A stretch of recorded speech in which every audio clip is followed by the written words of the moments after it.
Hello, everybody, and welcome back to another Building and Chatting podcast.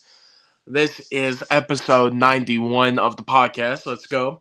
But we are here to talk about Andor Season 2, episodes 7 through 9, or the penultimate episodes. The finale, when this is dropping, is coming this Tuesday, but it's very exciting, and this was probably the best arc of the show so far. The last one was pretty, like, each arc now has kept, like, upping the stakes more and more, but this is what the whole season has really been building up to, and episodes 7 through 9 were a treat to watch. I was actually very this was a really good batch of episodes, but let's get right on into episode 7. So it starts off on Yavin 4, and Willman has returned to Andor and Bix from Lufin and Sal Guerrera, as we saw, and basically he is there. But we see that Andor's been wounded by a blaster mark, and Bix is worried about him. Wellman comes by and is like, "Hey," basically, like they get Cassie and Bix asking like, "Where were you? Are you okay?" It's like he says, "Lupin has a job for you, and it is to take out Dedra Miro, which is the ISB officer we've been following throughout the whole show, and to take her out before anything else happens with like Gorman and everything." And Andor's like, I don't work for him anymore. I don't want to do this stuff with Lufin anymore. And that's where that kind of ends. And Bix just looks at Wilman, and Bix just look at each other like, we'll see what happens, basically. And then basically we see that our Dedra um is on Gorman, and Partagraz, her commanding officer, the one that's been with her throughout this whole Andor show, says that like there is no suitable replacements for the no like sufficient material across the galaxy to make the Project Energy reactor core, or as we know, this is the reactor core that houses the giant laser of the Death Star. And so Gorman is the only place. Their minerals in the ground are the only thing that can power the reactor core to the Death Star. So that means this is the Gorman Massacre arc, which this does get talked about during Star Wars Rebels, but we actually get to see it, and it is a dark event. But that goes more into episode 8. But that's just like preparing, and basically she tells Cyril to just get ready, and we need to be ready to leave. And he's like, "Oh, okay," and he's just kind of like shaking a bit. And then Cyril goes to talk to El- Elza, which was the daughter of the leader of the Gorman Resistance, the Gorman Front, and she just slaps Cyril for suggesting that they try to take out the outsiders and fix all this. And she's like, that can't happen. It's just too much has happened. And now we get to see that Mon Mothma is going into the Senate, and she says maybe I should get a new driver of Corvus, and she's like, and then her like assistant says no, they probably find someone smart, and then she goes in and has a small talk with Senator Owen, which is of course the one for Gorman, and he says, I'm sorry that like I wanted to thank you for always trying to be there, and your grace and your humility throughout this whole situation. I never gave you enough.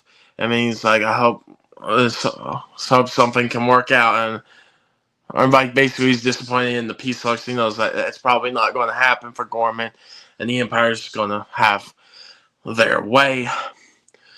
And the next part of episode 7 is Bix and Andor go to a Force healer. Andor does not trust him because of an event with his mother, Marva.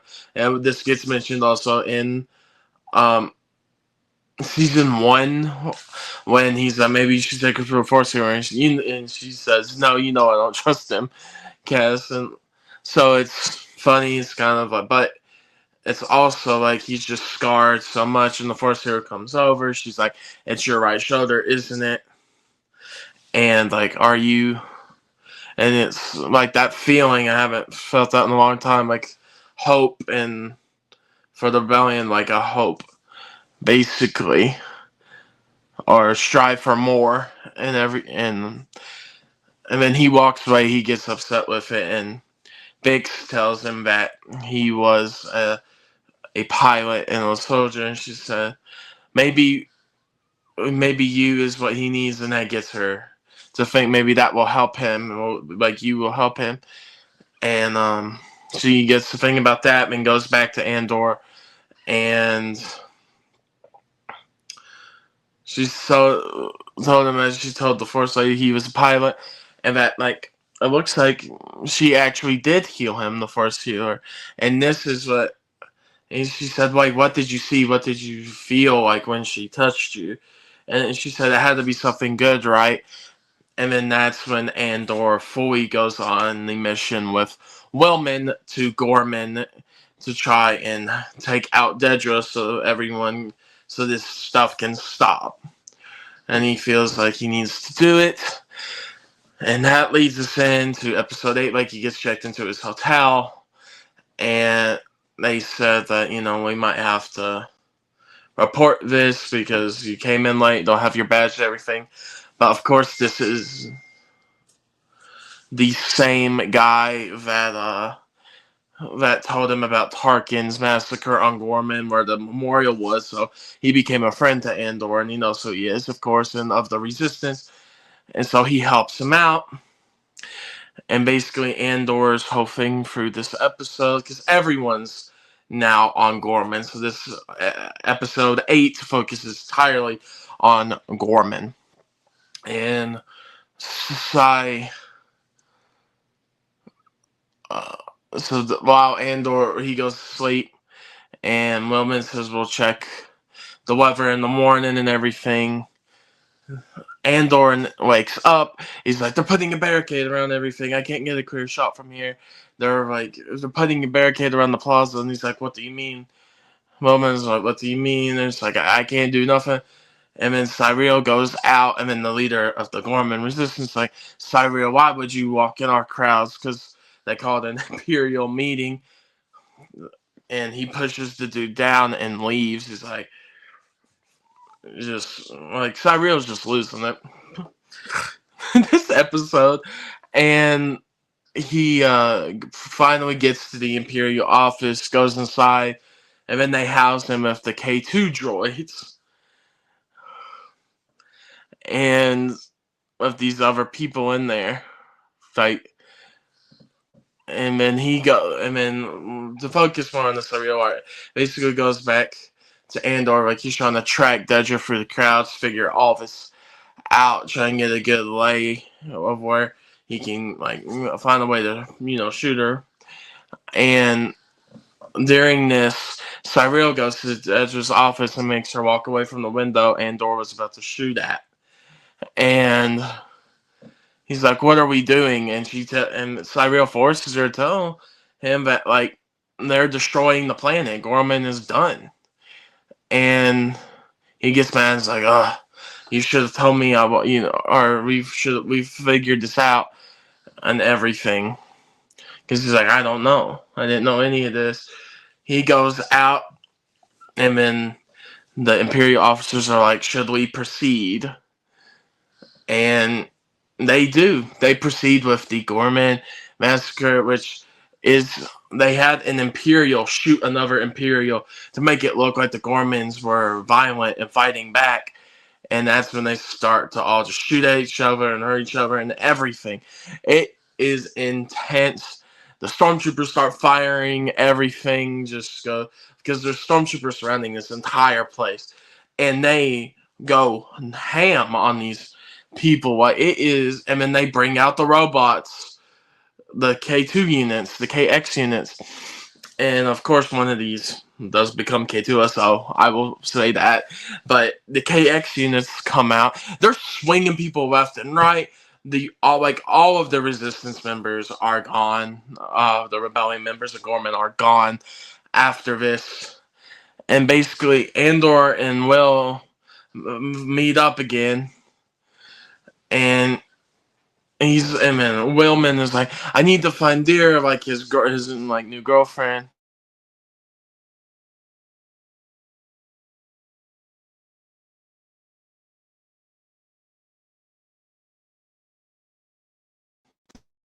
Really is and then Andor and Willman see the robots. They get to a point where they can get out of there and running, and then they're running away, and they're about to get caught by one, and then a Imperial vehicle slams, and of course one of the Gorman resistance, and he saves Andor and Will. Willman says, I gotta go back for Dira, and then they helped Andor load the KX unit that becomes K2SO into the back of the vehicle, and that is how the episode ends with Andor crying about like he lets out here because he thinks Willman could die, but Willman does get back to his girl, and that's the end of episode 8. The Gorman. Oh, and but before this, Cyreal and Andor, right before this, that part, Cyreal and Andor got into a scuffle because he saw Andor in the crowd. He's like, this is a man that ruined my life. They have a tussle, and he gets shot by the leader of the Resistance because he has his gun on Andor, and the dude just shoots Cyreal. So Cyreal is now dead. As another main character that has passed away, and as we know, probably a lot more will. But finally, getting on to episode 9. This is the episode about basically protecting Mon Mothma and getting her out of the Senate and stuff. But all the senators are real back on what happened on Gorman, Bail, uh, and Mon Mothma, and they're repelled. And Bail Organa says he'll help Mon have a speech and then get out. And so she goes back to her office to prepare for this speech. They find, and like Bale said, he said check for tracking devices. They find a listening device, a thing that was listening in on them. And so they destroy it, and then the Imperial agents that are around the Senate area are like, Mons went out, and then they get other people bring in. Then they get like a head lieutenant, and it's like, this doesn't seem right, does it? But on Mon's side, her assistant says, go and study in the plaza, go there for a bit. And while she's studying for a speech, Lufin Rael shows up and says, Bale's team has been compromised. Like, you need to go with my guy. When he says, I have friends everywhere. And I have friends everywhere. That exact wording, because Bale's team's been compromised, and I don't think Erskine can do anything about it. She said Erskine, and that's the one that she's her assistant right now. And she goes back, fires Erskine, and is like, how long were you been working for him? For 2 years after the wedding, he says, after, Mon's daughter's wedding and everything. And she says, just get out. So she stays at the Senate all night because she feels like if she gets out, she's going to get killed or something. And of course, the team that Bale said that he will protect her, because after this, she says, I trust them, but I have never met these people, because, it's kind of a bad look to do that. But the female of the crew, it turns out to be an undercover ISB agent, takes out the one she's with in the storage room, and then waits for them to do that. And as Bale is giving his speech, he says, I give the Senate my protocol to call upon a senior senator, and they will not get interrupted, and they can have their talk. And he calls on Mon Mothma, and she gives the speech basically saying that what happened on Gorman was a genocide, which it was, and that Emperor Palpatine is our true enemy. And then it gets everyone like freaking out and everything. And Andor, of course, before they shut this signal feed down, and they shut the signal feed down right after she says like Emperor Palpatine's the enemy, and Andor's right there. He says like, "Wait, I was there at Gorman. I have friends everywhere." And then she goes with him. They, and then the ISB agent reveals herself, and Erskine and Andor shoot her, and he gets Mom Mothma out of there. They escape in her like cloud one on her vehicle because they kill Corvus, her driver. Then her Imperial driver Andor shoots him, and they take that car, and then they take her back to Andor and Bix's like old apartment that we saw in episodes 1 through 3. Episodes 4 to 6, and then he and then everyone's there together. Wellman is and Deer are there, but Wellman's hurt after Gorman, so they have to get him back to Yavin. And then Erskine and Clea, which is Luthen's uh, girl, they say like Mom Mothma, or they're gonna like Gold Squadron is gonna come like get her, and then she'll come in. So Andor goes back to uh, Yavin with Wellman and Adira in the KX unit, which is K2SO, of course. And then he's like, get Wellman somewhere safe and everything. And like the person that meets them as he's there is that we're going to keep this all off the grid, and we're going to, schedule a hologram call where my Mothma can talk to all the resistance, all the rebels here. And Andor's like, I've heard enough calls, but right after Andor walks away, of course, that is the moment in Star Wars Rebels where Mon Mothma contacts Yavin 4 and says, I just got out of Coruscant, and this is the official start of the rebellion. We are ready to go. Like, she inspires them to be ready. And of course, that's when she arrives with the Rebels crew and everything on Yavin. The next scene of that is he goes, and Andor, of course, but that was in Rebels. And the next scene is Andor goes home to Bix. They talk, and it's like they just hug and make sure each other are all right. And he says like, I'm finally done. I'm finally going to get out, and I just want to be with you. I'm done. This is the last mission I wanted to do and everything. She's like, are you sure, Cass? He's like, yeah, I want to be with you, and I want to make our own decisions to do our stuff together. So the next scene is Andor waking up in bed, like alone, like Bix is already awake. But as we see, she left him a video call and says, I don't want you to give up on the rebellion. You've done so much to change and make the galaxy better. She feels like she's making it to where he can't be, like where he can't save more people and can't be and can't help the rebellion. She feels like, she's like basically a weight to him. She's holding him down from doing what he can really do. So in the end, Bix is fully gone from the equation now, And he says like Andor runs to the landing pad, like, "Where's the shuttle that left today?" And it's like it's already gone. So Bix has fully left, and says like, when things get better, when the rebellion gets better, and defeats the Empire, I'll come back when I'll find you. We'll find each other again.